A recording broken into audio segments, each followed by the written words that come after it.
Hey guys, how you all doing? So today we're going to be taking a look at two things. Just a quick look.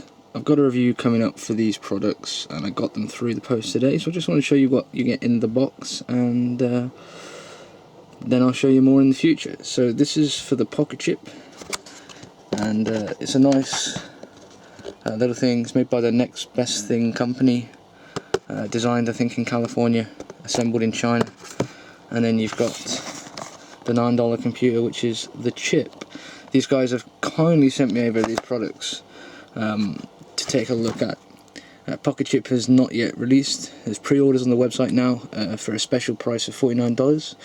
But Chip's been around for some time and it's been highly sought after. Not many people have got these, and it basically goes into the back of Pocket Chip. But they sent me the chip and they sent me the Pocket Chip. So in the box there's just a cardboard sleeve, and then in the cardboard sleeve you get the device itself. You know, it's quite a big looking device. If I can move the camera around a little bit, it's quite a big looking device. You've got your QWERTY keyboard here, as well as other buttons. Touchscreen on the front here. Obviously on the top you've got your GPIO connections, which are all labelled, which is pretty handy. You got the Pocket Chip logo, and then on the back you've got an inbuilt battery, 3.7 volts I think, and then you've got your chip, which inserts into the back, which is running in I think it's an Allwinner R8. You got Wi-Fi built in. I believe they have Bluetooth built in as well. And then again you've got your GPIO connections on the top, and also all your jacks are basically in the chip here.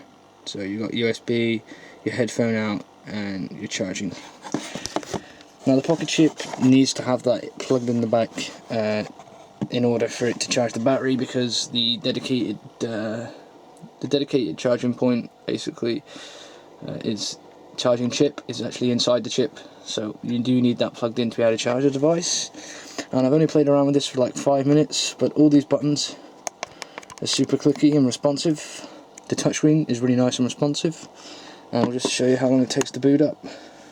Again, sorry for the camera quality, I can't find my tripod, but I'll do my best to angle it in order for you to see the whole thing. But here we go.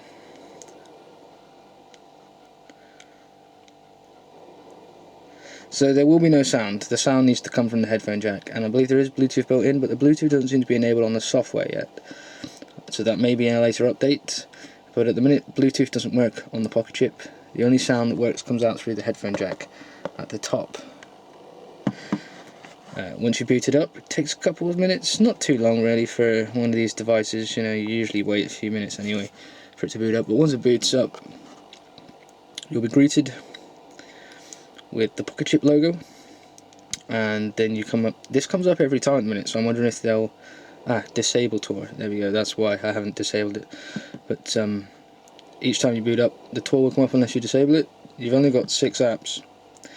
You've got Pick 08, you've got a terminal app, you've got a music making app, help.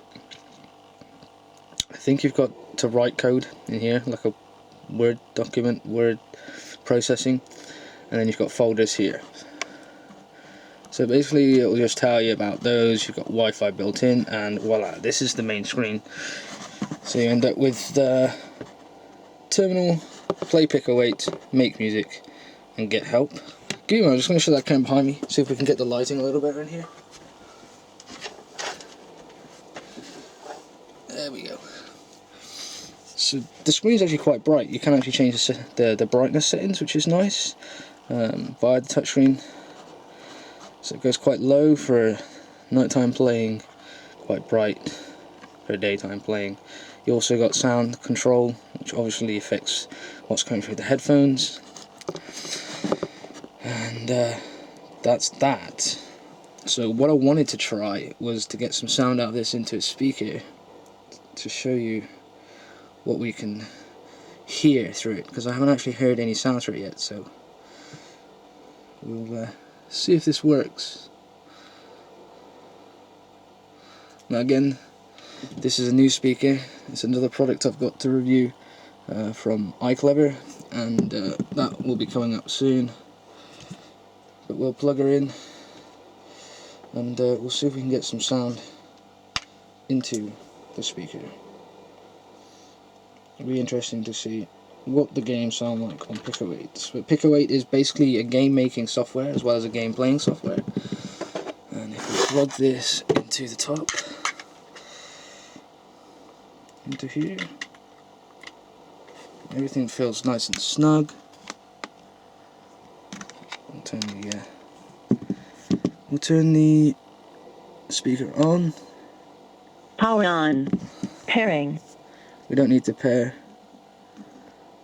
I'm not sure if I've got it on the right setting. I'm still working my way around this. But this is Pico-8. It'll give you a little tour on how to use it. And you tap here to continue. And if you press the enter button down here, you can continue like so.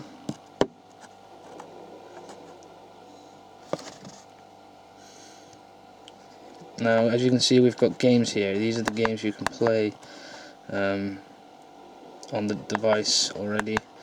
You've got new games which you can download, update, and various others, and then featured, work in progress, which you can update via the Wi-Fi, collaboration, you can search for games, you have demos, and these are all, I think, 8-bit games, but they're all actually pretty cool. I've played some already.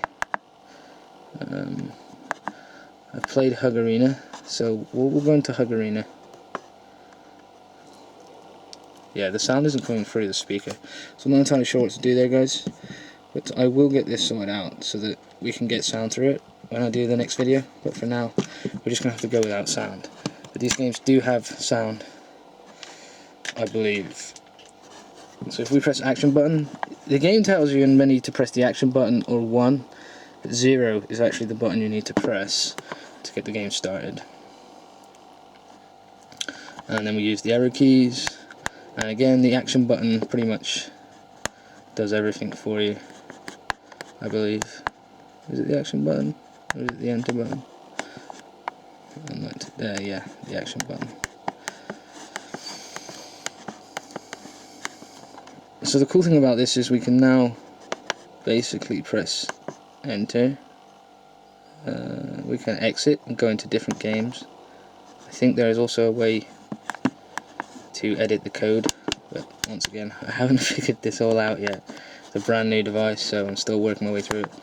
But we can basically exit the game and try something else. You can go into these games and edit the code to make the game easier, and it's pretty sweet. This game is one I was playing earlier. It's pretty cool. We've got to download it, have we? And once you press enter, it'll download. There'll be a little logo in the top corner there saying downloading, and I'm not sure, there's no status bar to tell you, so I'm not sure how long it'll take. I would have thought it'd be too long, but sometimes I'm getting errors with this, so it may be Pico-8, it may be the pocket chip. Yeah, can't connect, and then it crashes. So I think a lot of this is a work in progress. A lot of this will be updated over time, but for the most part it all works pretty well. You can like shut down, you turn it into sleep, you can reboot, you can reflash the software. So that's Pocket Chip at a glance, and I'm going to do another video in about a week's time, seeing what people have updated, seeing what's been going on with the Pocket Chip, get the sound working for you guys, tell you my thoughts on how long the charge lasts, that sort of thing. And I hope you enjoyed the video, but this is a first look. I don't think anyone else has done this yet. But this is the Pocket Chip, and it's pre-order now from their website for $49. Usual price is $69. Be warned that if you do live in the UK or in other countries, you may have to pay import fees. I had to pay £30 because they shipped it with the UPS. So that may be something to think about when you're purchasing these. I think it's $15 worldwide shipping, but then you do have to pay, if they ship it with the UPS, you do have to pay import fees. If they ship it with Royal Mail, you still have to pay import fees. It's roughly about £20 with Royal Mail, £30 with UPS. Anyway guys, I hope you enjoyed the video, and I'll see you soon. Cheers!